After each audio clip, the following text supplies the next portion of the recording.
In 2002, two young girls vanished from the same quiet neighborhood in Oregon. Their families searched their community, prayed, and investigators chased one dead end after another.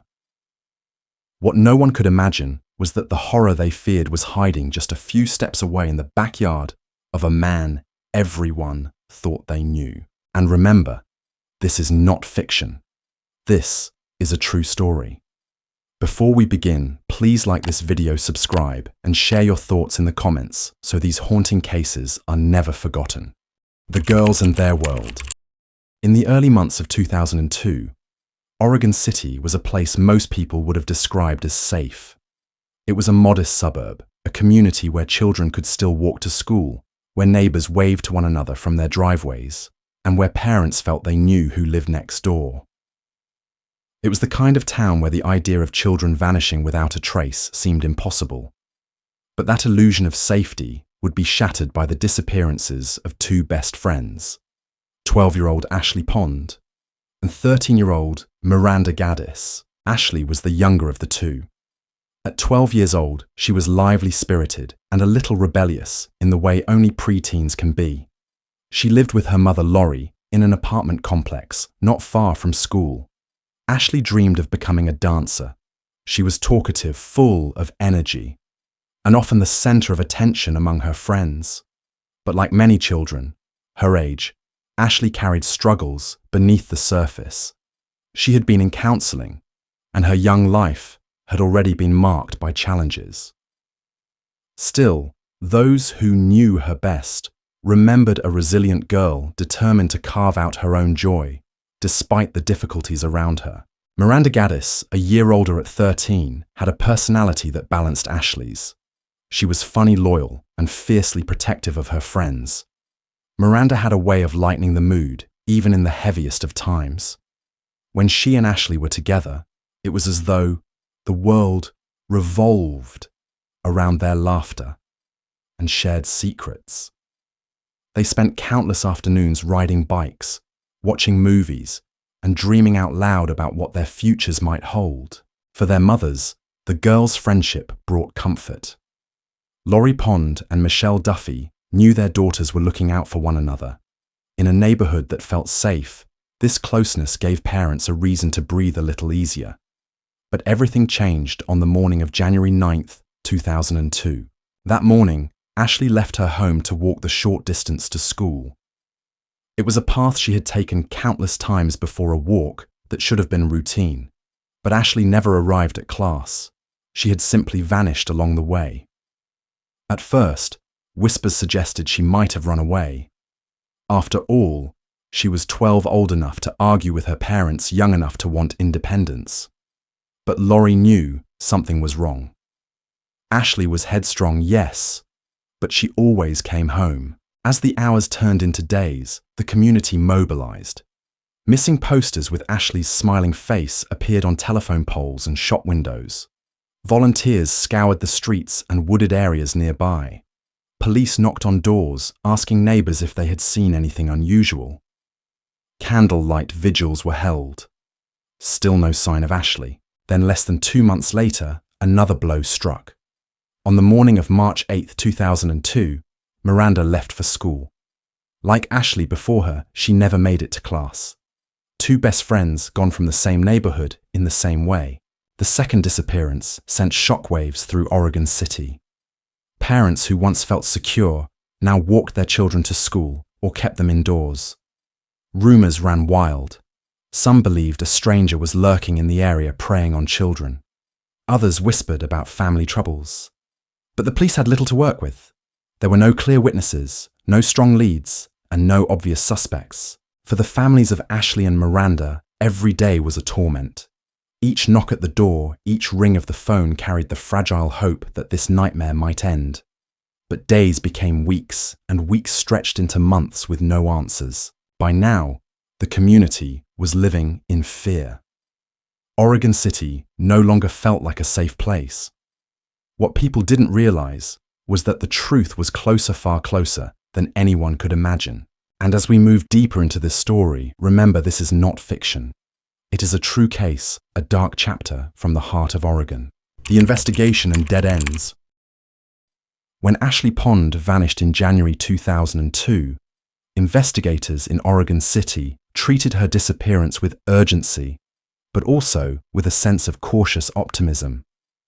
In many missing child cases, especially with preteens, the first theory is often that the child has run away. Police canvassed the neighborhood, questioning friends, family, and classmates. They learned that Ashley had sometimes struggled at home and had been outspoken about frustrations in her young life. Could she have simply taken off for a while? That was the initial hope. But Lori Pond insisted this wasn't like her daughter. Ashley might have argued she might have sought independence, but she was not the kind of child who would vanish without reaching out. Detectives began to widen their search. They combed through the wooded areas near Ashley's apartment complex. Volunteers walked through brush and drainage ditches calling her name. Local television stations covered the case, showing her photograph across Oregon. Days passed. Weeks passed. And there was no trace. Then on March 8th, when Miranda Gaddis also disappeared, any notion that Ashley had simply run away was shattered. The similarities were undeniable. Both girls had gone missing on school mornings, both lived in the same complex, both walked the same short path. The chances of two friends 12 and 13 years old vanishing separately by choice were almost non-existent. Investigators knew they were dealing with something much darker. For the police, this was a nightmare scenario. The FBI became involved, as the case now fit the profile of possible abduction. Detectives knocked on doors again and again, interviewing anyone who might have seen the girls. Neighbors reported seeing the children walking on their usual routes, but could not pinpoint what had happened in the crucial moments between home and school. The case was baffling. No witnesses, no crime scene, no evidence left behind. As days turned into weeks, fear spread across the community. Parents no longer allowed children to walk alone. Some withdrew their kids from school altogether, teaching them at home until answers came. For Oregon City, life had changed overnight. A neighborhood that once felt safe now felt stalked by an invisible predator. The police pursued every possible lead. Strangers who had recently moved into the area were investigated. Known sex offenders were questioned. Cars driving through the neighborhood were tracked. But every lead ended in disappointment. No suspects emerged. No clear direction appeared. Meanwhile, the families of Ashley and Miranda suffered under the crushing weight of not knowing. Lori Pond, desperate for answers, pleaded for her daughter's return in front of news cameras. Michelle Duffy, Miranda's mother, broke down in tears during community vigils. The sight of these grieving families only deepened the horror. The case grew cold quickly, not because detectives weren't working, but because there was nothing to hold on to. Without witnesses, without physical evidence, it was as if the girls had simply vanished into thin air. Some in the community began to whisper about serial predators, others about cult activity, and some even speculated about family members. Rumors spread faster than facts, making an already difficult investigation even harder. By the summer of 2002, frustration was palpable. The FBI maintained their involvement, running psychological profiles of potential suspects. They considered scenarios. Was this a random abductor driving through the area? Or was it someone who knew the girls? Someone who lived close enough to observe their routines? The second theory seemed most likely. Whoever had taken Ashley and Miranda knew when they left home, knew the short distance they traveled, and knew how to make them disappear without a sound. But even with that chilling possibility in mind, detectives had no proof. Their search included digging through abandoned properties, draining ponds, searching fields. They came up empty every time. For the families, the emotional toll was devastating. Birthdays passed without celebration. The girls' rooms remained untouched, as if waiting for them to walk back in. Each day began with hope and ended in despair. And then there was the community itself. Neighbors grew suspicious of one another. parents looked at the houses on their street with new eyes, wondering if the person responsible could be living just doors away. For a town like Oregon City, built on trust and familiarity, this loss of innocence was almost unbearable. Months went by, and the investigation seemed no closer to finding answers. But beneath the surface of this quiet neighborhood, secrets were waiting. The truth would eventually emerge buried in the most horrifying place imaginable, not in some distant hideout, not in the hands of a stranger passing through, but in the very yard of a man who lived alongside the victims' families. The monster wasn't somewhere far away, he was right next door. The shocking discovery: by the summer of 2002, the case of Ashley Pond and Miranda Gaddis had gripped not only Oregon City, but the entire nation. News outlets across America ran their photos, two smiling young girls whose lives had ended too soon in the public's imagination, but whose families clung desperately to hope. Still, as weeks became months, that hope grew thinner. Investigators knew that statistically, when children are missing for this long, the outcomes are rarely good. And yet no one was prepared for how the truth would finally emerge. The break in the case came not through a sudden confession or a dramatic eyewitness account, but through something far more ordinary: a neighbor's suspicion. Detectives had long theorized that the girls had been taken by someone local, someone who knew their routines. But proving it was another matter. Among the residents of the girls' neighborhood was a man named Ward Weaver. Weaver was not unknown to police. In fact, he had a history, a troubling one. His father, also named Ward, was serving a prison sentence in California for murder, and the younger Weaver had himself been accused of violence in the past, including domestic abuse. Yet despite these red flags, Weaver blended into the community. He lived just doors away from Ashley and Miranda. His daughter was even friends with Ashley. To the casual eye, he was simply another neighbor. But as the investigation dragged on, Weaver began drawing attention in unsettling ways. He gave interviews to television crews standing on his front porch, insisting he had nothing to do with the disappearances. His manner struck some as odd, too casual, too eager to insert himself into the story. Detectives, already suspicious, began to focus more closely on him. Then came a chilling development. In August 2002, police obtained a warrant to search Weaver's property. The decision came after one of his relatives accused him of sexual assault, giving authorities enough reason to act. What they uncovered would shock not only Oregon City, but the entire country. Behind Weaver's home in his backyard, investigators found what looked like makeshift construction sites. Slabs of freshly poured concrete patches of disturbed earth. At first glance, it might have appeared to be home improvement projects. But when detectives began to dig deeper literally and figuratively, the awful truth came into focus. Buried beneath the soil and encased in concrete were the remains of both Ashley Pond and Miranda Gaddis. The two girls who had once walked to school with laughter and plans for the future had been hidden in the most horrific way imaginable just steps from their own homes. The discovery was almost too much to process. For months, parents had warned their children to beware of strangers. They had imagined predators lurking in cars, prowling through shadows. Few had considered that the monster they feared had been right in front of them all along. Weaver had attended vigils, spoken to the press, even pretended to grieve with the community, all while the truth lay hidden in his own backyard. The families of Ashley and Miranda were devastated. Their faint hopes of a miracle reunion were gone in an instant, replaced with the crushing reality of murder. Police officers, who had worked the case for months, broke down themselves, knowing they now faced not just an unsolved disappearance, but the proof of a brutal crime. The manner of concealment was especially disturbing. Weaver had encased the bodies in concrete, a method that spoke to both calculation and coldness.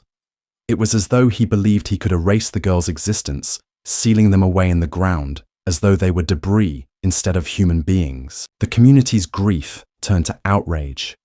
News of the discovery spread rapidly, and Oregon City was transformed into a place of mourning and anger. Vigils were held again, but this time with photographs framed in black ribbons. Children placed flowers and teddy bears near the girls' apartment complex. while parents clutched them tightly, unable to imagine such horror so close to home. And what made the story even more unbearable was how close Ashley and Miranda's families had been to the man responsible. Weaver had lived a stone's throw away. He had spoken casually to them in passing, all the while harboring their daughters' bodies beneath his yard. In many ways, the case became a dark symbol of betrayal.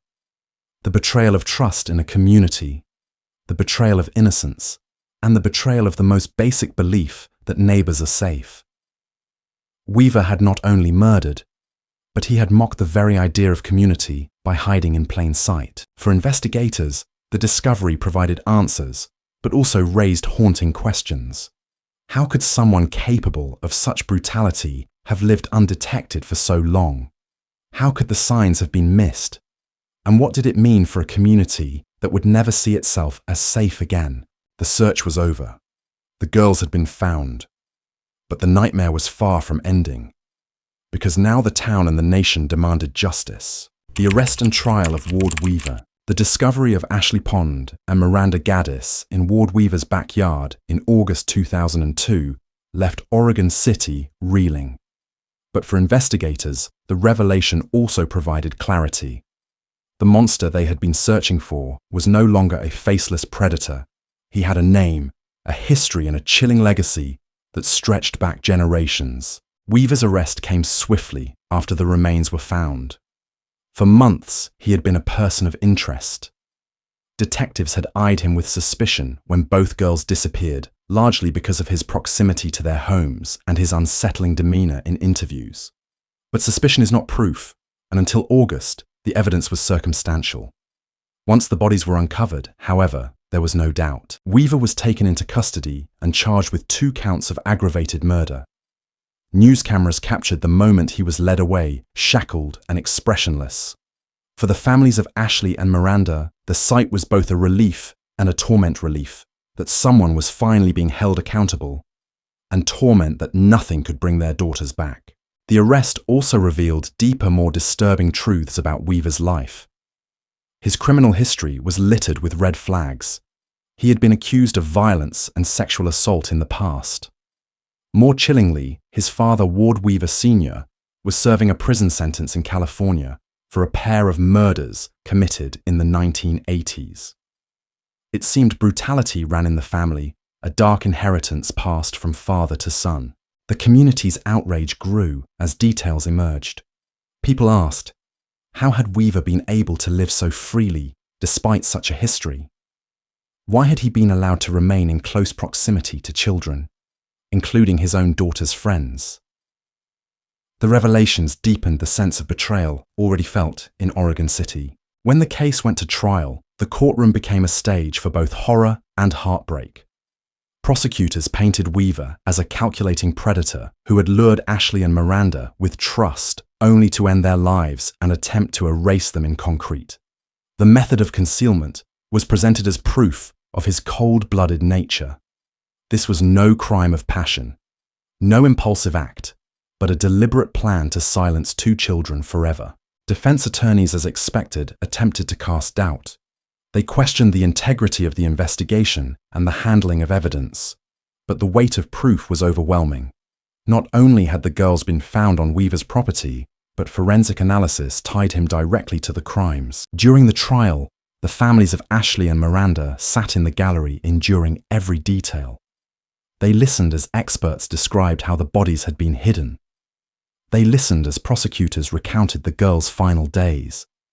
Each testimony was a wound reopened, a reminder of what had been stolen from them. Yet they remained because justice demanded their presence. Public interest in the trial was immense. True crime television programs covered it extensively, turning Oregon City into a symbol of lost innocence. For many across the nation, the case underscored a terrifying truth.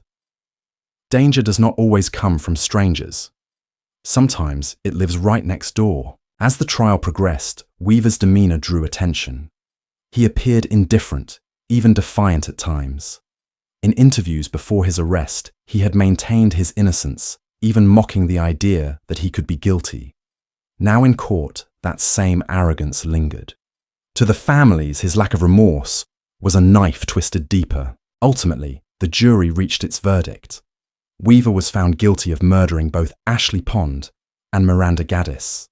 He was sentenced to life in prison without the possibility of parole. The sentence ensured he would never again walk free, never again have the opportunity to harm another child. For the families, the verdict was both justice and tragedy. Justice, because the man responsible was held accountable. Tragedy, because no sentence, no matter how severe, could restore what had been lost. Lori Pond and Michelle Duffy would leave the courthouse, knowing that their daughters' lives had been reduced to exhibits in a trial, their laughter silenced forever. For Oregon City, the conviction closed a chapter, but it did not heal the wounds. The neighborhood that had once been defined by trust was forever marked by suspicion. Parents no longer viewed their community as safe. Children grew up under the shadow of Ashley and Miranda's absence. The case also left behind a broader lesson, one that extended far beyond Oregon. It reminded America that monsters do not always wear masks.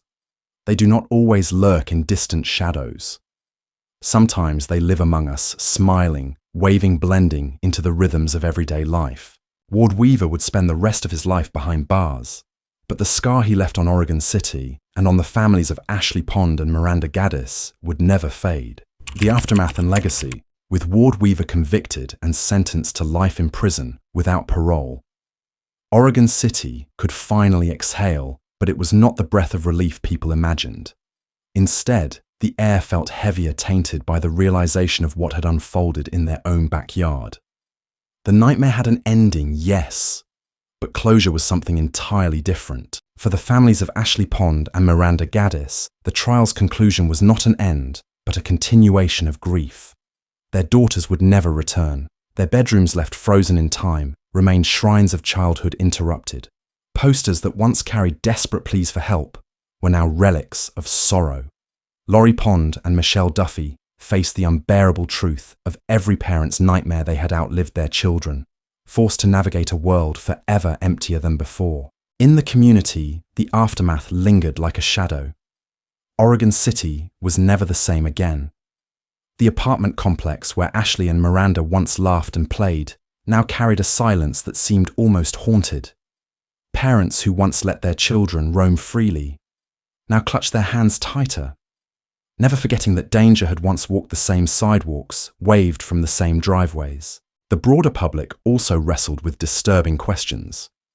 How had Weaver managed to operate in plain sight for so long? Could his crimes have been prevented? Many pointed to his history of violence, his family's legacy of brutality, and the red flags that seemed to trail him for years. Yet somehow, those warnings had not been enough. The case became a cautionary tale of missed opportunities and the consequences of underestimating the threat posed by those who appear ordinary. Media coverage ensured that the story of Ashley and Miranda was not confined to Oregon. National outlets ran documentaries, crime shows dissected the case, and the names of the two young girls became symbols of lost innocence. For many Americans, the murders underscored a frightening truth. The idea of stranger danger was too simple. Sometimes the real danger was not the unknown figure lurking in the shadows, but the neighbor who waved hello each morning. In the years that followed, the legacy of the case shaped both law enforcement and community awareness. Police agencies revisited how they investigated missing children, emphasizing the importance of looking close to home and not dismissing those who insert themselves suspiciously into investigations. The FBI, which had been involved in the case, used the lessons learned to refine behavioral profiles for potential offenders. For true crime researchers and advocates, the story of Ashley and Miranda became a touchstone in understanding how predators exploit trust and proximity. Weaver's actions were not just about violence, but about betrayal, betraying his community, betraying the children who trusted him, and betraying the very idea of safety in a neighborhood. But for all the lessons, the pain remained. Memorials were held in Oregon City to honor Ashley and Miranda with flowers, teddy bears, and candles marking their absence. At each vigil, community members repeated the same vow: never again. Yet the haunting reality was that no promise could undo what had happened. Even Weaver's imprisonment brought little comfort. Reports from prison described him as unrepentant, carrying himself with the same arrogance he had shown in interviews and in court. To many, his lack of remorse deepened the wound. He would never apologize, never admit the true depths of his cruelty. He had been locked away, but his shadow remained. Over time, Oregon City rebuilt, but the scars were permanent. Children grew up under the cloud of the tragedy, their childhoods colored by the warnings of parents who had seen firsthand what could happen when trust was misplaced. The names Ashley Pond and Miranda Gaddis lived on not only in news archives, but in the memories of a community forever changed. Today, more than 2 decades later, their story continues to resonate. For some, it is a grim reminder of the importance of vigilance. For others, it is a call to honor the lives of 2 girls who deserved so much more than the fate they met. And for their families, it is an eternal ache, softened only by the knowledge that Ashley and Miranda are remembered, their story told again and again, so that they will never be forgotten. This is the legacy of the case, a tale of innocence, lost, of a community betrayed, and of justice that came too late to save 2 young lives. But in remembering Ashley and Miranda, we keep their voices alive, ensuring that their laughter and their light are not swallowed entirely by the darkness that took them. So, as you finish hearing their story, remember, this was not fiction. It was real. 2 best friends vanished, and the truth was buried in concrete, just steps from their homes. If you believe their story deserves to be remembered, please like this video, subscribe, and leave your thoughts in the comments. Because as long as we keep talking about Ashley and Miranda, they will never truly be forgotten.